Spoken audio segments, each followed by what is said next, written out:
Many years ago, in the quiet and humble village of MTO, there lived a young man named Amani. Amani was a gifted and well-respected doctor who had dedicated his life to healing the sick and caring for the weak. His reputation extended beyond the borders of MTO, reaching neighboring villages, where people spoke of his wisdom and his unmatched skill in medicine. Amani was not just a talented healer but also a kind and compassionate man. He was known to treat the poor without asking for a single shilling, and many of the village elders would say, Dr. Amani is a gift from the ancestors themselves. He never allowed anyone's inability to pay to stand in the way of their treatment. In the humble thatched clinic that he ran, everyone, whether rich or poor, was welcomed with open arms. Amani, you have saved us once again, old Mama Siti, one of his longtime patients, would say after he treated her aching joints. The village sang his praises, and mothers often whispered to their daughters, if you must marry, find a man like Amani. His kindness was unparalleled, and his success made him one of the most prosperous people in MTO, which in turn drew admiration and the attention of many women. Despite his prosperity and the attention he received, Amani had remained single for many years. He was always busy, dedicating his time to his patients and to learning more about the healing arts. Many had tried to catch his eye, but he remained focused on his work, uninterested in romantic pursuits. However, all of that changed when he met Kaya. Kaya had recently returned to MTO after finishing her studies in the nearby town of Chimo. She had secured a job as a clerk at the local Umoja Bank, where she assisted clients with their daily transactions. Kaya was a strikingly beautiful woman. Her deep brown skin glistened in the sun, and her slender frame moved with grace. Her eyes, a warm hazel, had a spark of intelligence and kindness that drew people to her. One sunny afternoon, Amani walked into Umoja Bank to make a deposit. As he stepped through the doors, he was greeted with the usual reverence by the people in the hall. Dr. Amani, how is my son? Is he recovering well? One woman called out as she waved at him. Dr. Amani, thank you for treating my father, a man said as he clasped his hands together in a show of gratitude. Kaya, who was seated behind the counter, observed this with interest. She had heard of the famous Dr. Amani but had never seen him in person. As she listened to the heartfelt thanks of the townspeople, she began to feel a deep admiration for him. When Amani finally approached her, their eyes met. He smiled warmly, and Kaya found herself blushing slightly under his gaze. As they conversed, Amani couldn't help but notice how poised and thoughtful Kaya was. Unlike the many women who had tried to gain his attention before, Kaya was not forward or flirtatious. Instead, there was a quiet elegance about her that intrigued him. As they finished the transaction, Amani said, I don't believe I've seen you here before. I come to the bank often. Kaya smiled. I just started here a few weeks ago. I returned to MTO after finishing my education in Chimo. I see, Amani replied. It's good to see young people coming back to the village. We need more like you. The brief conversation left a lasting impression on both of them. And from that day, Amani found himself thinking about Kaya more than he expected. Likewise, Kaya was intrigued by the doctor's gentle nature and quiet strength. Days passed, and soon Amani could not resist the urge to see Kaya again. He returned to Umoja Bank more frequently, and each time, he made an effort to speak with her. Their conversations grew longer, and before long, it was clear to everyone in the bank that there was something special between them. One day, Amani mustered up the courage to ask Kaya to dinner. I know this is sudden, he said, his voice steady but with a hint of nervousness, but would you like to have dinner with me this evening? There's a small restaurant near the river that I think you'll like. Kaya smiled warmly. I would love that. Their first dinner together was magical. The restaurant, situated along the peaceful banks of the MTO River, was lit by soft lanterns, and the sound of the flowing water added to the serene atmosphere. They spent hours talking about their lives, their dreams, and their hopes for the future. By the end of the night, it was clear that this was the beginning of something beautiful. But what neither Amani nor Kaya knew was that their connection was more than just mutual attraction. Both of them had guarded a secret. They had never been with anyone before. Kaya had remained pure, wanting to save herself for the man she would marry.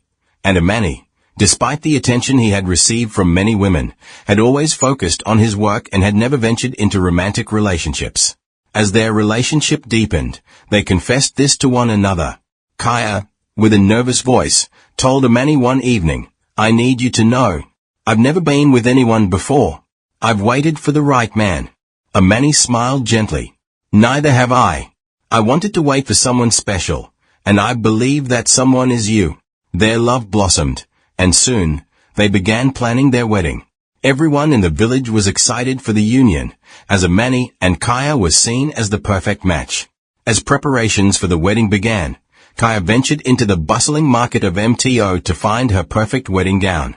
She wandered from stall to stall, admiring the fabrics and designs, when she unexpectedly ran into someone from her past, Kito, an old flame from her university days. Kito had been her boyfriend during her time in Shimo, but their relationship had ended amicably, as Kaya had focused on her studies. Seeing him now, Kaya was surprised by how little her feelings for him had lingered. "Kaya, I never expected to see you here," Kito said, flashing a wide grin. "Kito, it's been a long time," Kaya responded, smiling politely. "I'm getting married soon." The moment she said those words, something dark shifted in Kito's eyes. "Married," he repeated, his voice betraying a hint of jealousy. "To who?" "To Dr. Amani," Kaya replied. "I'm very happy." Kito's smile faded. He had always harbored feelings for Kaya, even after their breakup. The thought of her marrying someone else stirred resentment within him. "Well, congratulations," he said through gritted teeth. "I hope he knows how lucky he is." Kaya could sense the bitterness in his tone but chose to ignore it, quickly excusing herself and returning to her shopping. A few days later, as Kaya continued her wedding preparations, she received an unexpected message from Kito, asking her to meet him. Hesitant at first, she decided to go, hoping to end any lingering tension between them. They met in a secluded part of the market, away from prying eyes. At first, their conversation seemed friendly enough, but as they spoke, Kito's demeanor shifted. "You can't marry him, Kaya," he said suddenly, his voice low and menacing. "You were mine first." Shocked by his words, Kaya stood up to leave, but Kito grabbed her arm roughly. Before she could react, he forced her into a nearby empty building, where he violated her. The trauma of the event left Kaya shattered. She couldn't believe what had happened. How could someone she had once trusted betray her in such a horrific way? For days, she didn't know how to tell Amani. When Kaya finally gathered the strength to tell Amani what had happened, she feared the worst. Sitting in his clinic, her voice trembling, she confessed the awful truth to him. "Amani," she began, tears welling up in her eyes, "something terrible has happened." She explained everything, the encounter with Kito, the assault, and her deep shame. As she spoke, Amani's face drained of color. The woman he loved, the woman he had waited for, was no longer untouched by the cruelty of the world. But more than his sadness, Amani felt rage that someone had hurt Kaya, rage that her purity had been stolen from her. "I can't believe this," Amani whispered, his voice shaking with fury. "How could he do this to you? How could this happen?" Kaya, devastated, tried to calm him, but Amani's anger was too overwhelming. He stormed out of the clinic, determined to confront Kito and make him pay for what he had done. As Amani's anger grew, his mind became consumed by thoughts of revenge. He had spent his life caring for others, always choosing kindness, but now, the pain of Kaya's violation twisted something inside him. When Kaya tried to stop him from confronting Kito, Amani pushed her aside, something he had never done before. The love they had once shared was now poisoned by the shadow of what had happened. The confrontation between Amani and Kito ended in tragedy. In a fit of uncontrollable rage, Amani struck Kito, and the blow proved fatal. In the aftermath, Amani was arrested for murder, and his once pristine reputation was forever tarnished. The villagers, who had once revered him, now whispered about the dark turn he had taken. As the news of Kito's death spread through the village, the atmosphere in MTO changed. People who once hailed Amani as a healer with hands that could save lives, now looked at him with suspicion and fear. His fall from grace was swift and merciless. Mothers who had once entrusted their children to him now crossed the street when they saw him, and neighbors who used to greet him with warm smiles turned away. The village elders, a council of respected men and women, were forced to convene. A crime of this magnitude had not been seen in MTO for decades. The elders weighed the evidence carefully, But the facts were undeniable. Amani had killed Quito, a crime that carried a heavy punishment. Meanwhile, Kaya was racked with guilt. She blamed herself for the tragedy, feeling that her silence and inability to handle the situation had led to this dark outcome. She could hardly eat, hardly sleep. Every time she closed her eyes, she saw Quito's face, angry, hateful, and Amani's, filled with a rage she had never seen before. Despite her pain, Kaya knew she had to see Amani one last time before the judgment was passed. She made her way to the small cell where Amani was being held, her heart heavy with sorrow. The room where Amani was held was dimly lit, its walls cold and unwelcoming. When Kaya entered, she found him sitting on a wooden bench, his head hanging low, his once strong frame slumped in defeat. The man who had saved so many lives, who had devoted himself to helping others, was now a shadow of his former self. Amani, she whispered as she stepped inside. At the sound of her voice, Amani looked up. His face was gaunt, his eyes filled with a deep sadness. For a moment, they simply stared at each other, the weight of all that had happened settling between them. Kaya, Amani finally said, his voice barely above a whisper. I'm so sorry. Kaya shook her head, tears welling up in her eyes. No, Amani. It's not your fault. It's mine. I should have told you sooner. I should have. Amani reached out, gently placing his hand on hers. Don't blame yourself, he said, his voice cracking with emotion. What Quito did to you, it was unforgivable. But what I did, I became someone I never wanted to be. I let my anger consume me, and now I've ruined everything. Kaya knelt beside him, clutching his hand tightly. You didn't ruin anything. You were hurt, just like I was. We both lost something that day, and we both let that pain destroy us. But I still love you, Amani. I always will. Amani closed his eyes, a single tear sliding down his cheek. I love you too, Kaya. But it's too late for us now. I've taken a life, and there's no coming back from that. Kaya's heart ached as she listened to his words. She wanted to argue, to tell him that they could find a way through this. But deep down, she knew he was right. The man she loved, the man who had once been so full of hope and kindness, had been forever changed by the events that had unfolded. A week later, the village elders gathered in the town square to announce their judgment. The entire village had come to witness the proceedings, their faces solemn as they awaited the verdict. Amani stood before the council, his hands bound, his head held high despite the heavy weight on his shoulders. Kaya stood in the crowd, her heart pounding as she watched the man she loved face judgment. The head elder, Mzee Juma, an old man with a deep, gravelly voice, stepped forward to deliver the sentence. Dr. Amani, Mzee Juma began, your contributions to this village have been many. You have saved lives, healed the sick, and earned the respect of your people. But no man is above the law, and no good deed can erase the crime you have committed. You took the life of another, and for that, you must pay the price. The crowd held its breath as Mzee Juma continued. It is the decision of this council that you shall be exiled from MTO, never to return.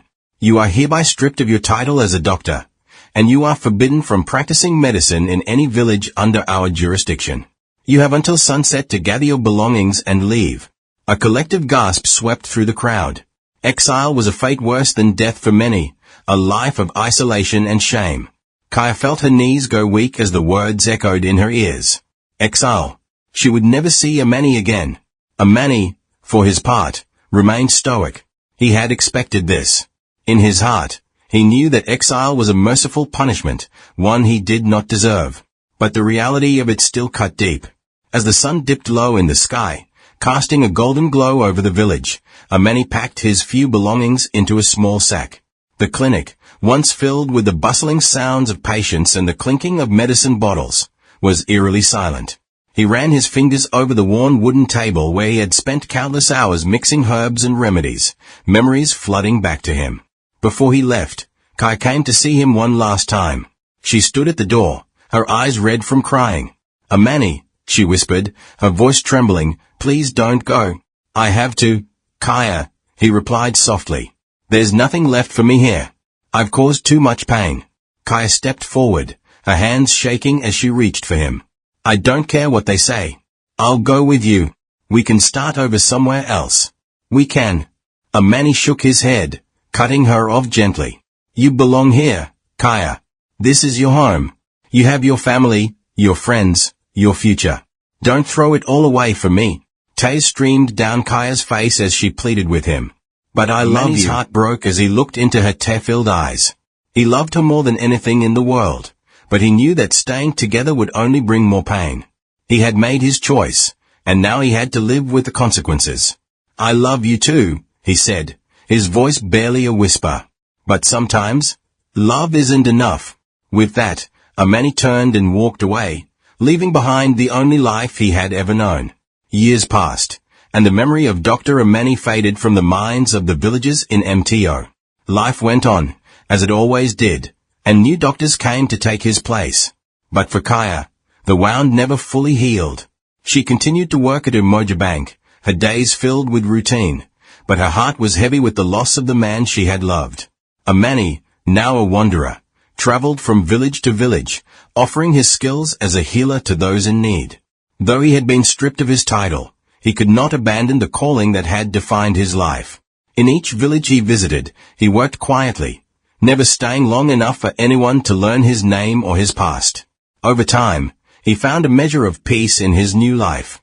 Though the pain of his exile never fully left him, he took solace in the fact that he could still help people, even from the shadows. One day, while traveling through a distant village, Amani heard whispers of a great healer who had once lived in MTO, a man who had fallen from grace but had saved countless lives. The story was told with reverence, not judgment, and Amani realized that even though his past had been marked by tragedy, his legacy as a healer had not been entirely forgotten. As he continued his journey, Amani made peace with his past, knowing that though he had lost everything, he had found a new path, one of quiet redemption. And in the village of MTO, Kaya never forgot the man who had once been her everything, the man who had sacrificed everything for love and justice. This extended retelling adds more depth to the characters, stretches out the timeline, and builds on the emotional complexity of the story, resulting in a more tragic and introspective narrative. Let me know if you'd like to make any further changes. Years continued to pass, and though Amani found purpose in his new life, the weight of exile was something that stayed with him. Each village he visited offered a new opportunity to heal, both physically and emotionally, but the specter of his past mistakes loomed large. The guilt over Kito's death, his lost love with Kaya, and the loss of his former life in MTO haunted him during quiet nights when no patients needed his care.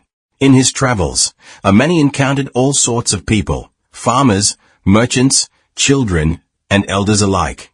His reputation as a quiet, humble healer began to spread, but never again did he allow himself to be known by his true name. He was simply a healer, a nameless figure who moved from village to village, helping where he could before disappearing once more into the wilderness. No one knew of his past, and that was exactly how he wanted it.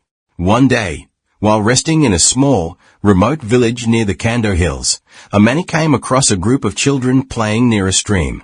Among them was a young girl with a limp, struggling to keep up with the others, as they chased each other across the rocks.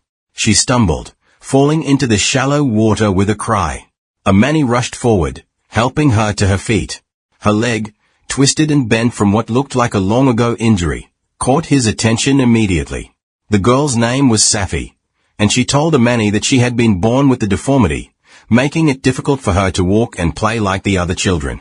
She had learned to live with it, but Amani could see the pain in her eyes, the same pain he saw in himself every time he thought of what he had lost. He examined Safi's leg carefully and realized that with the right treatment, her condition could be greatly improved. There was hope for her to walk normally again, but it would require time and patience.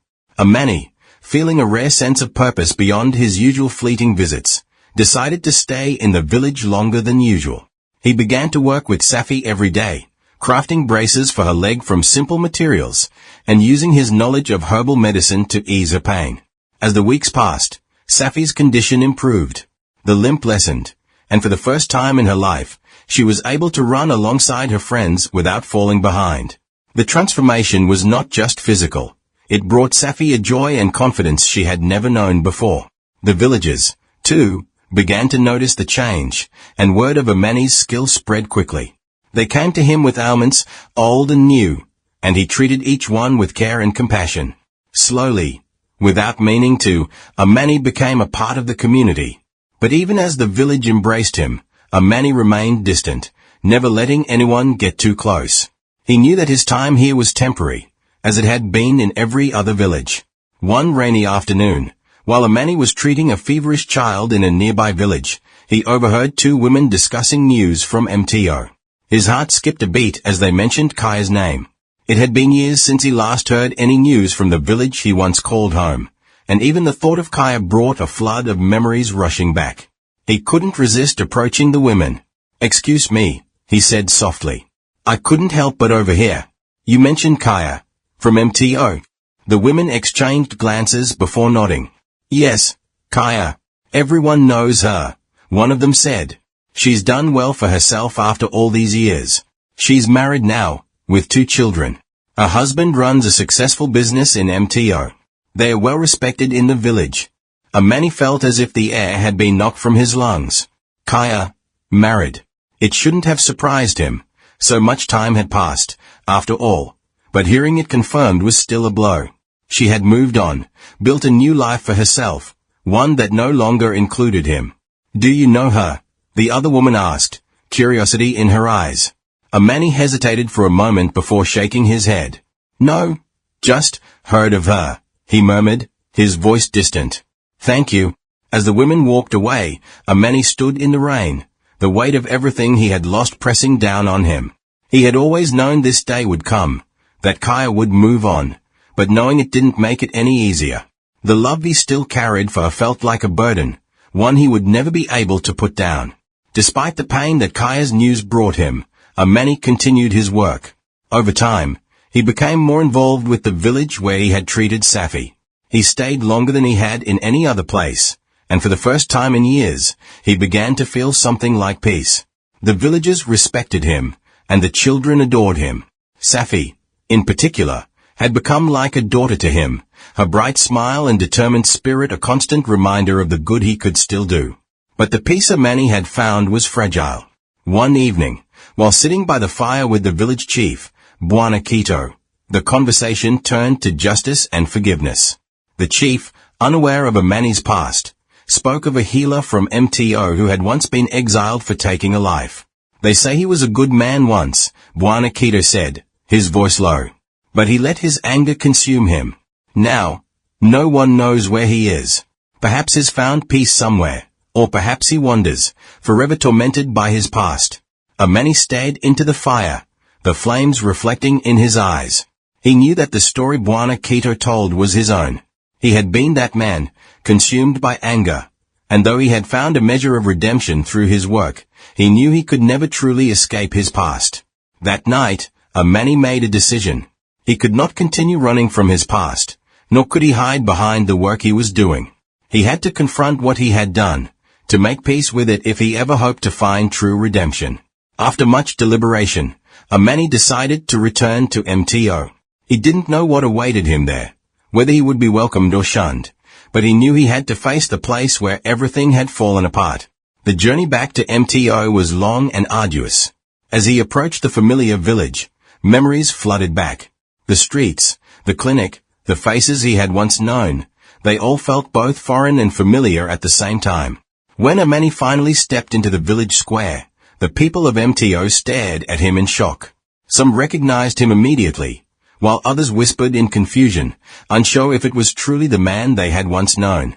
Word of Amani's return quickly spread, and soon a crowd gathered. Kaya, hearing the commotion, stepped out of her house with her husband at her side. When her eyes met Amani's, she froze. The years had aged them both, but the connection between them was undeniable. Without a word, Amani walked to the center of the square and knelt before the village elders. His heart raced, but he knew what he had to say. "I have come to atone for my sins," he said, his voice steady but filled with emotion. "I took a life, and I let my anger destroy the man I once was. I am not asking for forgiveness. Only ask that you allow me to help the people of this village once again, to make right what I can." The elders were silent for a long time. Finally, Mzee Juma, the head elder who had once banished Amani, stepped forward. "You left us in disgrace, Amani," he said, his voice grave. But time has passed, and it is clear that you have changed. We do not erase the past, but we believe in second chances. If you wish to stay and serve this village once more, we will allow it. The crowd murmured in surprise, but no one objected. Amani, overwhelmed with relief, bowed his head in gratitude. In the years that followed, Amani worked tirelessly to rebuild his life in MTO. He reopened his clinic, treating the sick and the injured with the same dedication he had shown before. But now, he was a different man, wiser, more humble, and deeply aware of the fragility of life. Kaya, though she had moved on with her life, remained a constant presence in the village. Their love was something that could never be fully erased, but they both understood that their lives had taken different paths. They were no longer the young lovers they had once been, but they had found a new way to exist alongside one another, with mutual respect and understanding. As the years passed, Amani's reputation as a healer grew once again, but this time, it was not only his skills that were admired. The people of MTO spoke of his resilience, his ability to rise from the ashes of his mistakes and build a new life. He became a symbol of redemption, a reminder that no one is beyond saving. And though the pain of his past never fully left him, Amani found peace in the knowledge that he had done what he could to atone for his sins. His journey had been long and filled with hardship, but in the end, he had found his way back to the light. This extended continuation adds depth to Amani's journey and allows him to find some form of redemption by returning to MTO. It gives closure to his relationship with Kaya, while also focusing on his personal growth and his acceptance of his past. Let me know if you'd like to make any changes or additions. The sun was setting over MTO as Amani sat outside his modest home, watching the golden light filter through the trees. The village was quiet, the sounds of children playing and livestock settling down for the night creating a peaceful backdrop. Safi, now a young woman, sat beside him, her once twisted leg now fully healed. She had become something of an apprentice to Amani, learning the art of healing from him over the years. Under his guidance, she had developed a natural skill for herbs and remedies, and she often accompanied him on his rounds to treat the sick. "You've taught me so much," Safi said softly, her voice filled with gratitude. "But I feel there's more you still carry with you, things that no one else sees." Amani smiled faintly, the wisdom of his years etched in his weathered face. "There will always be things we carry that no one else can see, Safi. But that doesn't mean we can't move forward. Life is about learning, healing, and finding peace with the weight of our past." Safi looked at him, her eyes searching his. "Do you think you'll ever truly find peace?" Amani considered her question for a moment. He had spent so long searching for it, first through his exile and then in his quiet service to others.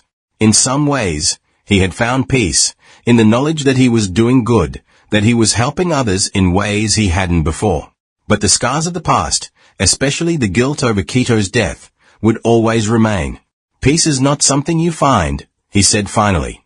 "It's something you build, one day at a time.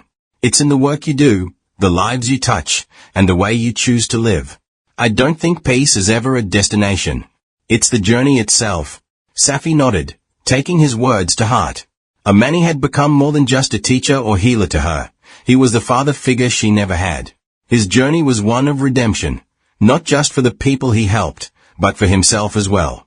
As the stars began to twinkle in the darkening sky, Amani closed his eyes and breathed in the cool evening air.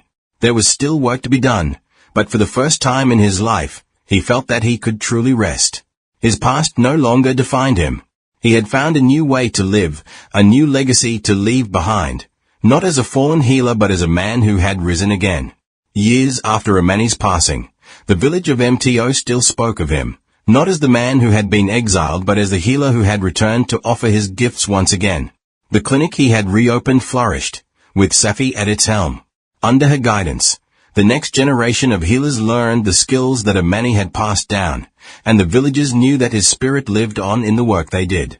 A small monument was built in the village square, a simple stone with an inscription that read, "A healer's hands can mend more than wounds, they can mend the heart and soul."